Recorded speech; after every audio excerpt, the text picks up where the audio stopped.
On n'apprend pas à un enfant sous emprise à avoir confiance en lui. Bonjour et bienvenue dans une nouvelle vidéo de Samcha Guidance. Aujourd'hui, nous allons encore parler de l'emprise familiale sous un nouveau thème puisque nous allons aussi parler de confiance en soi. Oui, vous savez, la confiance en soi, l'élément souvent clé qui nous manque pour entreprendre de nouveaux projets, pour faire confiance à d'autres personnes, justement, parce que finalement, comment réussir à faire confiance aux autres si on n'a pas déjà confiance en soi, si on n'a pas déjà l'impression de pouvoir savoir quelle personne on doit laisser entrer ou pas dans sa vie. Et finalement, cet élément clé de confiance en soi, on en voit des vidéos dans tous les sens sur YouTube, des livres, des films, on voit de tout qui parle en France, en tout cas de la confiance en soi, parce que, eh bien oui, la plupart des Français manquent de confiance en eux. Par confiance en soi, je dis juste ce sentiment de pouvoir tout accomplir, ce sentiment aussi de savoir se remettre en question quand c'est nécessaire,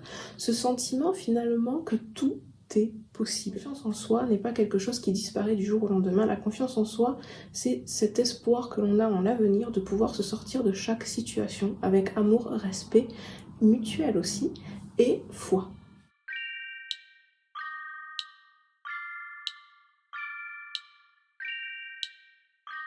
Donc déjà, j'aimerais juste redire cette phrase, c'est que l'emprise familiale n'est pas de l'amour. Je dirais souvent cette phrase dans les petites vidéos qui parlent d'emprise familiale parce que quand on est un enfant sous emprise ou qu'on a été sous emprise, on peut encore avoir des stigmates qui nous font imaginer que cette emprise était bonne pour nous. Parce que, rappelons-le, certaines personnes qui sont sous emprise ont une vie qui est complètement fausse parce qu'ils ont beau avoir tous les critères qu'on leur a demandés, ils ne s'y reconnaissent pas.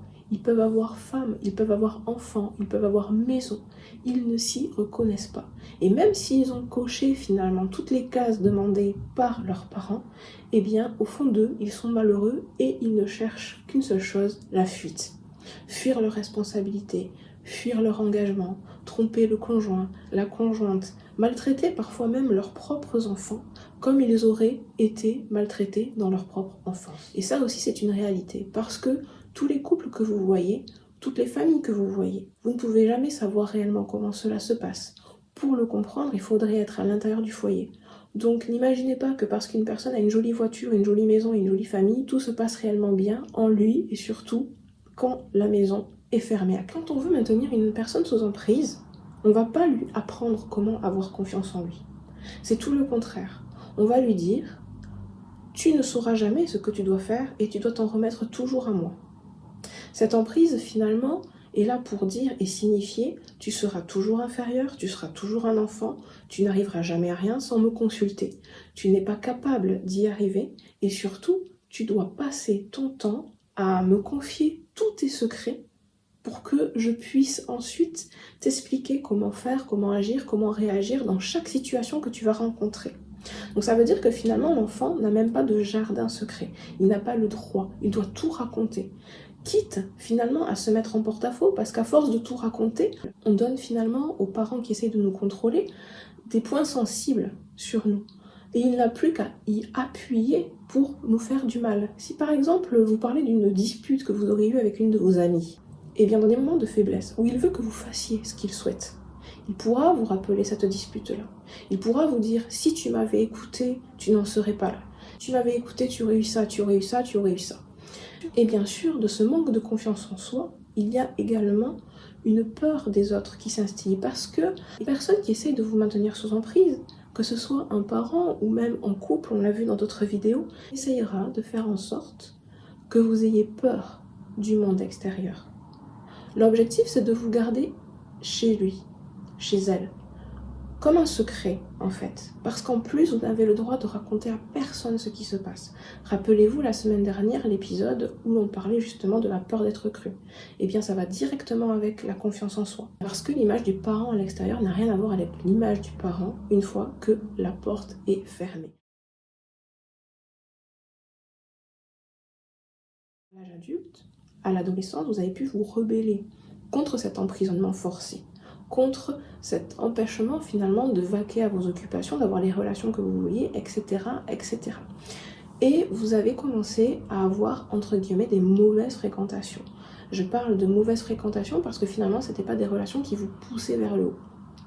Pour autant, étant donné que ces relations vous étaient interdites, vous vous êtes dit « Enfin, je m'accorde la liberté que je mérite. Je m'accorde finalement la possibilité de fréquenter les personnes qu'il m'avait dit de ne pas fréquenter. » Mais est-ce que vous pensez vraiment qu'avoir des mauvaises fréquentations, c'est vous faire du bien? Non. La seule chose que vous avez essayé de faire finalement, c'est aller à contrario de ce que la personne toxique vous a raconté toute votre vie. Et finalement, encore une fois, vous vous mettez une balle dans le pied. Parce que de ces relations toxiques, il n'y aura que deux possibilités. Mais il y en a quand même une troisième. La première, c'est de vous dire « Ok, finalement, je lui ai fait du mal en me faisant du mal, donc c'est cool. » Ou alors, deuxième possibilité, très bien, je vais avoir des relations toxiques, comme ça je vais valider la croyance qu'il a sur moi et que je ne pourrai jamais m'en sortir. Pour autant, vous avez aussi la troisième possibilité, c'est de comprendre que les vraies amitiés, les vraies relations sont basées sur l'amour, de faire de cette expérience une force, parce que non, la liberté, ce n'est pas d'avoir des relations toxiques avec les autres. Ce n'est pas de valider ou d'invalider ce qu'un parent toxique vous a dit. En fait, c'est plutôt de trouver des personnes avec qui vous vous sentirez réellement bien, avec qui vous pourrez passer du temps, avec qui vous pourrez vous confier et surtout vous confier sur vos traumatismes d'enfance, dans le sens que si parfois vous avez des réactions qui semblent disproportionnées par rapport à d'autres, expliquez finalement que déjà vous assumez votre part de responsabilité, que vous êtes désolé et que finalement votre histoire personnelle n'a pas été très simple et très aisée et que vous êtes en train de réapprendre finalement ce qu'est l'amour et ce qu'est d'avoir une relation saine. C'est pour ça que je voulais faire cet épisode, parce que souvent le manque de confiance en soi, la peur finalement de faire confiance aux autres peut nous pousser à un moment donné à aller dans les extrêmes, c'est-à-dire à nous confier, à fréquenter des personnes qui ne sont vraiment pas bonnes pour nous, en s'imaginant qu'à cet instant-là, on touche du doigt la liberté, alors que non, la liberté, c'est la liberté d'aimer, la liberté de s'aimer aussi. Et finalement, on raccrochera cette liberté de s'aimer à la confiance en soi. Parce que petit à petit que vous apprenez qui vous êtes et ce que vous êtes et ce que vous voulez, vous réussirez aussi à comprendre ce qui est bon pour vous. Et sortir d'une relation toxique sous emprise avec ses parents pour tomber tête baissée dans une relation toxique avec des inconnus n'est pas la solution. C'est d'abord un travail de fond sur vous pour comprendre que ce que vous avez subi n'était pas illusoire. Vous faire confiance dans un premier temps sur ce que vous avez vécu. Parce que, encore une fois, la confiance en soi est difficile aussi quand on a un parent toxique qui est toujours dans le déni, qui est toujours en train de remettre en cause tout ce que l'on dit, qui va toujours essayer de trouver des échappatoires ou des sauts de 3 mètres pour ne pas finalement accepter ou faire face à sa responsabilité. Parce que sa responsabilité était grande. Il était censé vous éduquer, vous donner confiance en vous et vous permettre de réussir à trouver votre voie et à la suivre avec amour et bienveillance. Un parent qui est sain va aussi se permettre dans la vie de l'enfant de le conseiller, mais en aucun cas de lui imposer des choses. Donc finalement, vous comprenez qu'à cet instant, quand vous empêchez de croire en vous, quand vous vous empêchez finalement d'écouter cette petite voix intérieure qui vous dit « Attention, tu es sous emprise, attention, il y a quelque chose qui ne va pas dans ta famille, attention, finalement, cette relation n'est pas saine » et que vous l'étouffez à coup de toute manière, mes parents ont toujours été là, m'ont toujours aidé. Oui, mais ils vous ont aidé pourquoi? Est-ce qu'ils vous ont aidé parce qu'ils vous aimaient ou est-ce qu'ils vous ont aidé par égoïsme? Pour s'aimer eux-mêmes à travers vous, pour avoir ce qu'ils ont toujours voulu d'une autre personne, comme leurs propres parents, leurs propres femmes ou leur propre mari. Est-ce que... Et toutes ces questions sont très importantes, parce que derrière chaque acte, il faut aussi déceler l'intention de la personne. Et l'intention de la personne n'est pas toujours pure. L'intention aussi de ces amis que vous fréquentez, qui vous font vous détruire, n'est pas pure.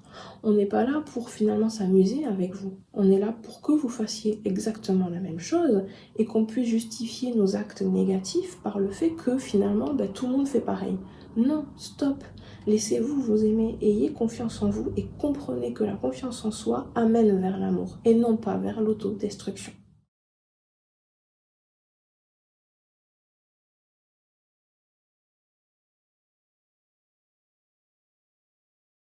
À bientôt et passez une magnifique journée. Bye bye.